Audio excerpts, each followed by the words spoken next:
Imaginons la scène. On est au début des années 80, à Manchester, dans le nord de l'Angleterre.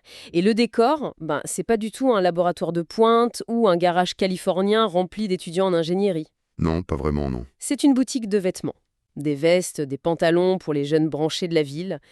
Et les deux gérants, David Ward et John Woods, ils connaissent absolument rien aux ordinateurs. Ils savent pas écrire une seule ligne de code. Voilà. Et pourtant, en l'espace de quelques années, ces deux vendeurs de prêt-à-porter vont bâtir le plus grand empire du jeu vidéo en Europe. C'est un point de départ qui défie toute la mythologie classique de la technologie. On a tellement l'habitude d'entendre des histoires de développeurs passionnés qui créent des chefs-d'œuvre dans leur chambre. Le fameux mythe du génie solitaire, quoi. Exactement. Mais les sources qu'on examine aujourd'hui racontent une toute autre réalité. C'est l'histoire d'une conquête industrielle pure et dure. C'est clair. Et pour cette exploration en profondeur, on a rassemblé une montagne d'archives historiques, on a croisé des bases de données spécialisées dans le retro gaming, comme Abandonware France, et épluché les chroniques de l'époque. Et le but, c'est vraiment de comprendre comment ce duo improbable a fondé Ocean Software. Notre mission d'aujourd'hui, oui. Comment ils ont piraté tout un système sans maîtriser la technique, juste en comprenant la psychologie humaine et le pouvoir de la vente. Et pour comprendre le déclic, il faut quitter la grisaille de Manchester et se téléporter à Los Angeles à la fin des années 70. Ah oui, le fameux voyage en Californie. C'est là que tout bascule en fait. David Ward s'est installé temporairement là-bas et il observe un phénomène naissant, les salles d'arcade. Et c'est pas super bien famé à l'époque, si je me souviens bien. Non, pas du tout. Il faut savoir que beaucoup de ces bornes, dans certains quartiers, elles sont exploitées ou surveillées par des réseaux mafieux locaux. Ah oui, carrément. Et ce qui fascine Ward, c'est pas les petits vaisseaux spatiaux sur l'écran, hein. Ce qu'il regarde avec insistance, c'est le monnayeur. En fait, il voit pas un jeu, il voit une tirelire géante. Précisément, il observe ce flux ininterrompu de pièces de monnaie, cet argent liquide qui coule à flot, quoi. Il a vu le potentiel direct. Il comprend instantanément que le divertissement interactif, c'est un modèle économique d'une efficacité redoutable. Donc quand il entre en Angleterre au tout début des années 80, il a une certitude absolue. Que l'industrie du jeu va exploser à domicile et qu'il faut absolument en faire partie.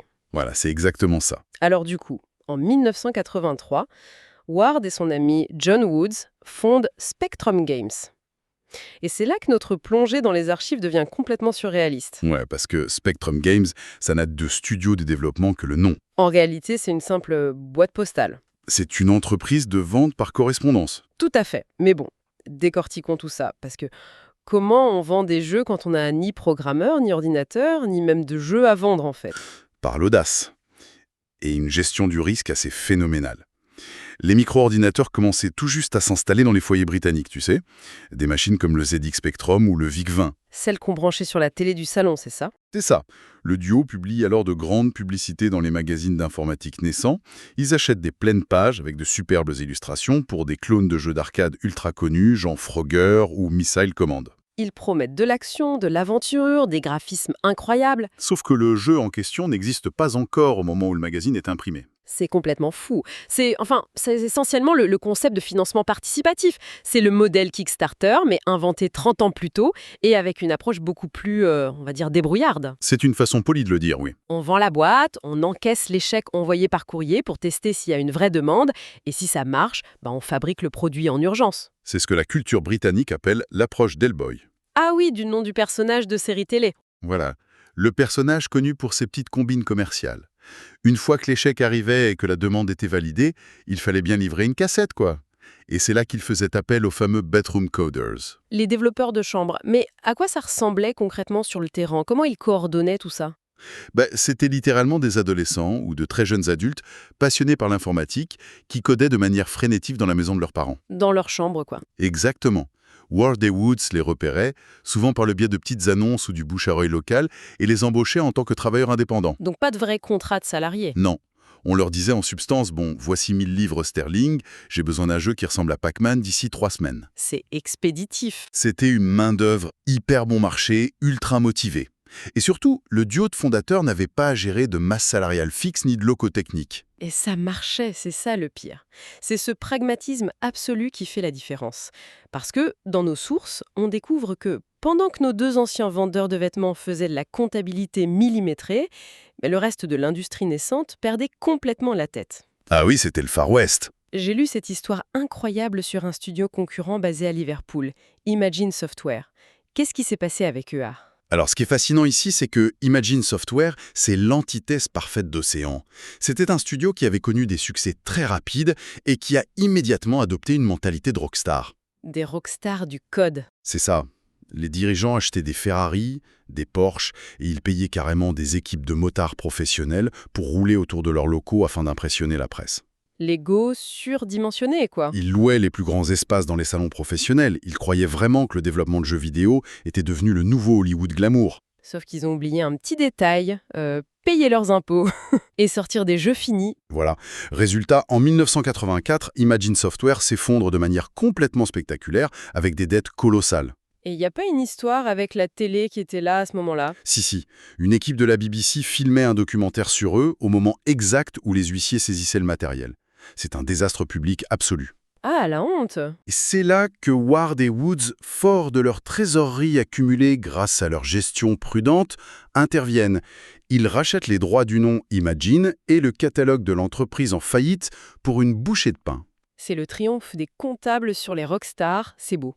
Ils prennent cette marque Imagine, qui était super connue, et la transforment en un label dédié aux conversions de jeux d'arcade japonais. C'est super brillant. Très pragmatique. Mais ça suffit pas pour devenir le géant mondial dont on parle aujourd'hui. On a donc cette entreprise qui a sécurisé ses arrières, qui a racheté son concurrent, mais comment il passe à l'étape supérieure? C'est quoi la bascule? La bascule, elle intervient en 1985. Ils ont compris que copier des jeux d'arcade, bon, ça a ses limites légales et commerciales, quoi. Oui, on peut pas faire des clones de Pac-Man éternellement. Exactement. Pour créer un monopole, il faut un produit que tout le monde veut, indépendamment de la qualité intrinsèque du code. Ils se tournent alors vers la vraie machine à rêve, le cinéma. L'usine à licence. Voilà. En 1985, Ocean signe l'adaptation officielle en jeu vidéo du film L'Histoire sans fin. C'est un véritable tournant industriel. Et à partir de là, j'ai l'impression que les vannes s'ouvrent complètement. Quand on regarde les bases de données pour l'année 1986, c'est juste vertigineux. C'est un raz-de-marée. C'est comme s'ils n'avaient acheté Hollywood. Ils sortent le tout premier jeu officiel Batman. Ils adaptent Robocop, Rambo, Terminator, Cobra, Short Circuit. Ils ratissent large. Ils vont même chercher des licences à la télévision avec Miami Vice, sans parler des immenses succès des salles d'arcade qu'ils ramènent dans les salons, comme Operation Wolf. Si on relie ça à la situation globale, le défi technique derrière cette stratégie était vraiment colossal. Il faut bien se représenter le marché informatique de l'époque. C'était pas unifié comme aujourd'hui. Non, pas du tout. Aujourd'hui, on développe un jeu pour PC, PlayStation et Xbox, et les architectures se ressemblent quand même beaucoup. Au milieu des années 80, c'est une jungle matérielle. T'as des dizaines de machines différentes. Il y a le Commodore 64, l'Amstrad CPC, le ZX Spectrum, plus tard l'Atari ST et l'Amiga. C'est des machines qui ne parlent absolument pas le même langage, qui n'ont pas les mêmes capacités graphiques ni sonores. Ce qui veut dire que, quand Auchan achetait la licence Robocop, il faisait pas un jeu, il devait développer 10 versions différentes du même concept en simultané, juste pour inonder chaque recoin du marché. C'est ça, une couverture totale. Au fait, c'est à cette époque qu'est créée Ocean France, en 1986, avec Marc Dian, pour gérer les excellentes conversions 16 bits, avant que ça ne devienne plus tard une simple division marketing. Mais d'ailleurs, c'est ce qui m'amène à un chiffre qui me pose vraiment problème dans nos recherches. En 1989, Océan remporte le prestigieux Golden Joystick Award du meilleur studio de l'année. Le motif officiel? Le volume de production. Ils ont publié 80 jeux en 12 mois. 80 ? Je veux bien qu'on soit doué, mais comment c'est humainement possible? La concurrence sortait peut-être, 4 ou 5 titres par an? C'est la question centrale.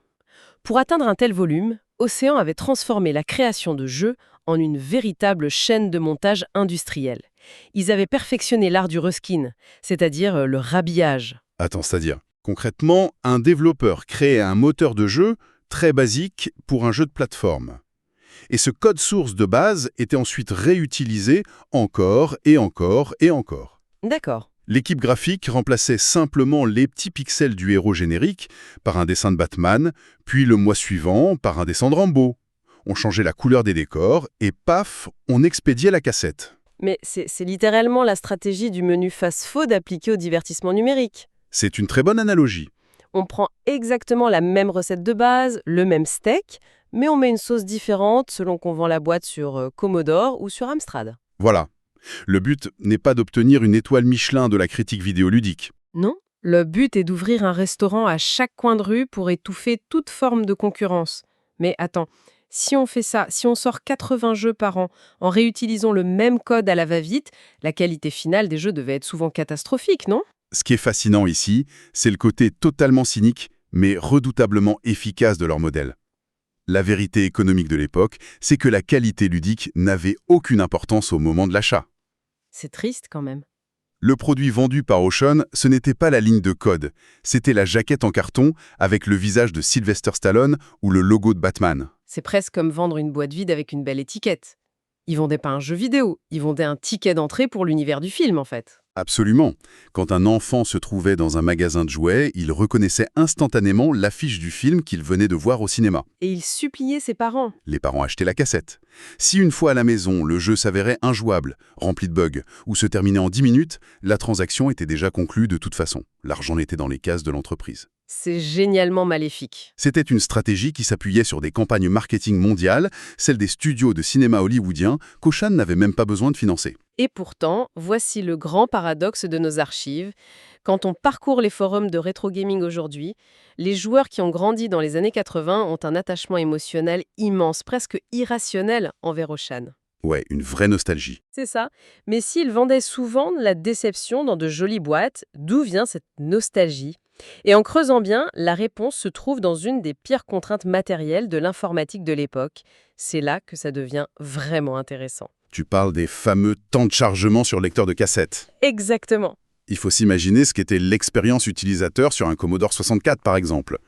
Le jeu entier était stocké sur une bande magnétique audio standard. Comme une vieille cassette de musique. C'est ça.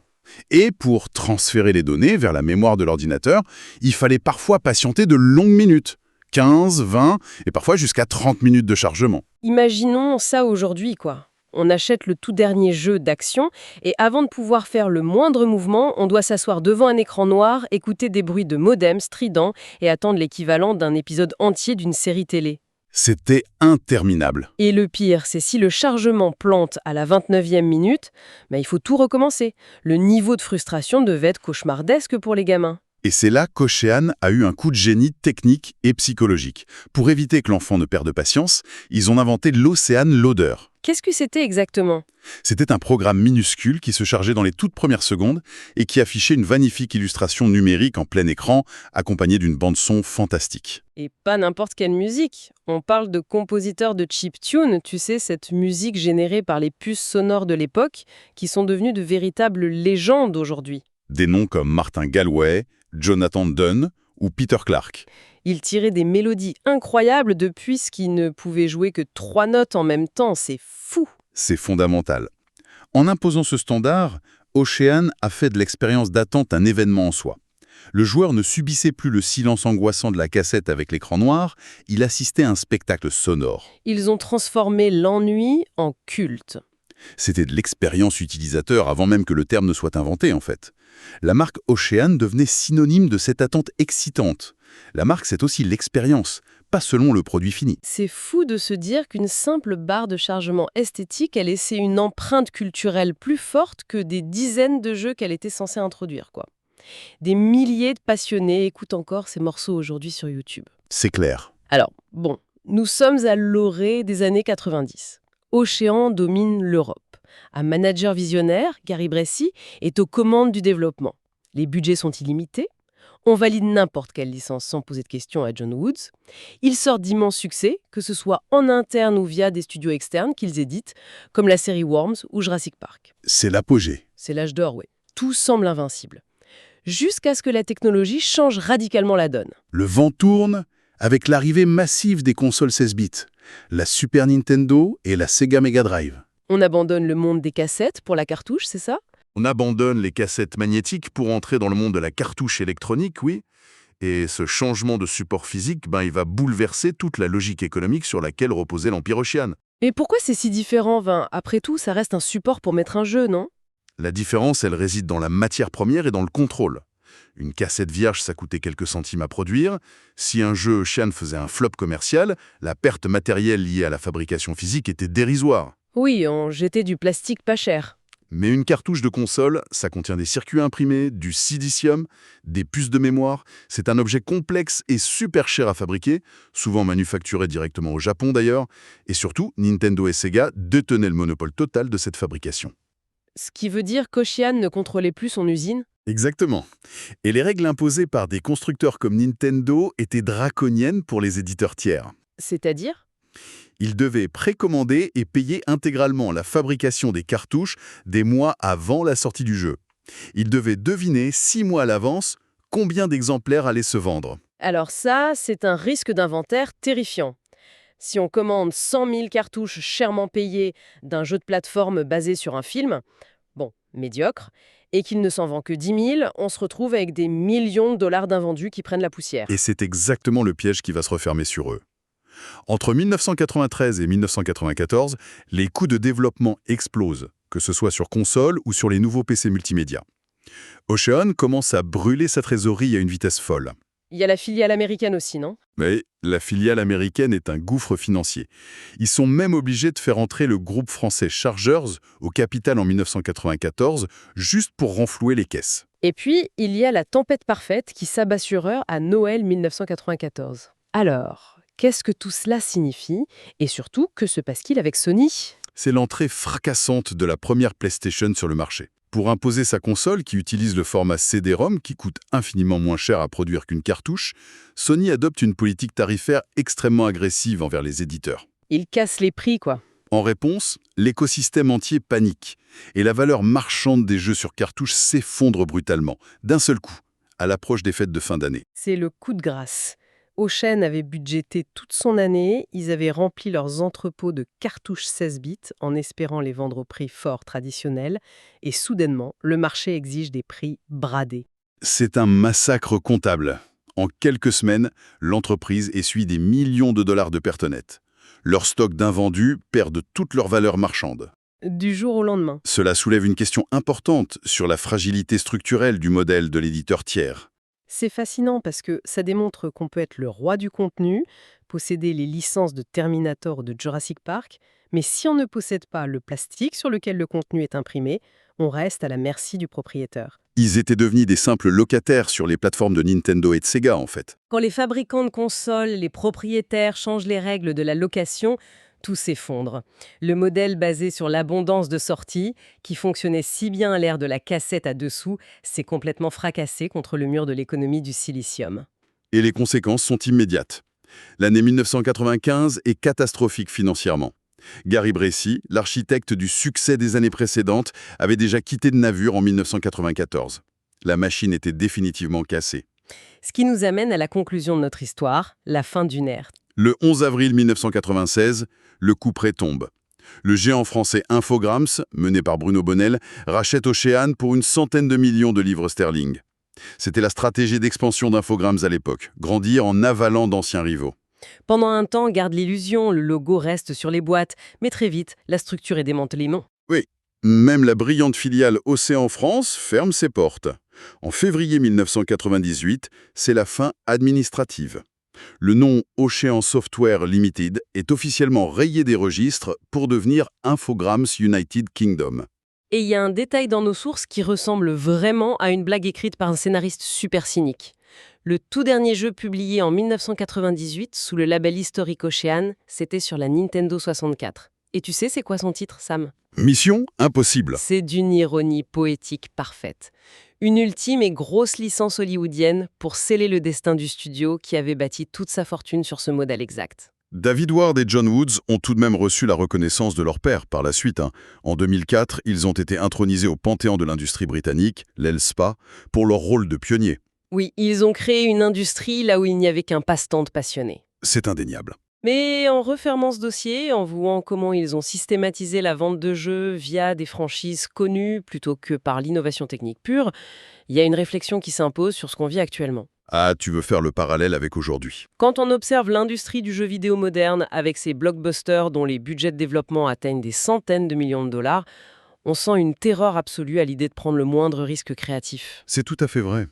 Les enjeux financiers sont devenus si titanesques qu'un seul échec commercial peut menacer l'existence même d'un studio employant des milliers de personnes. Alors, La question que je pose à ceux qui nous écoutent, est-ce qu'on n'est pas en train d'assister à un retour pur et simple du modèle Ocean, mais à une échelle gigantesque?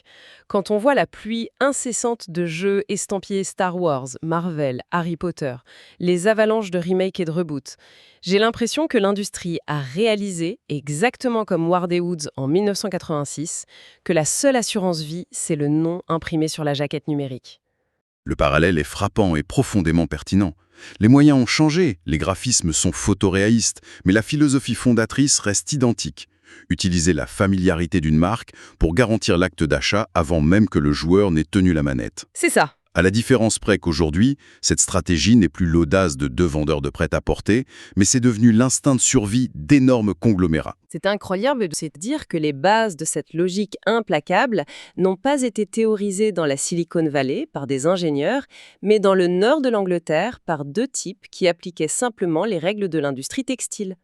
On imprime le nom du groupe de musique à la mode sur un t-shirt ordinaire et on le vend à prix d'or. On imprime le logo de Robocop sur une cigarette et on inonde le marché. L'emballage évolue, la psychologie de l'acheteur reste exactement la même.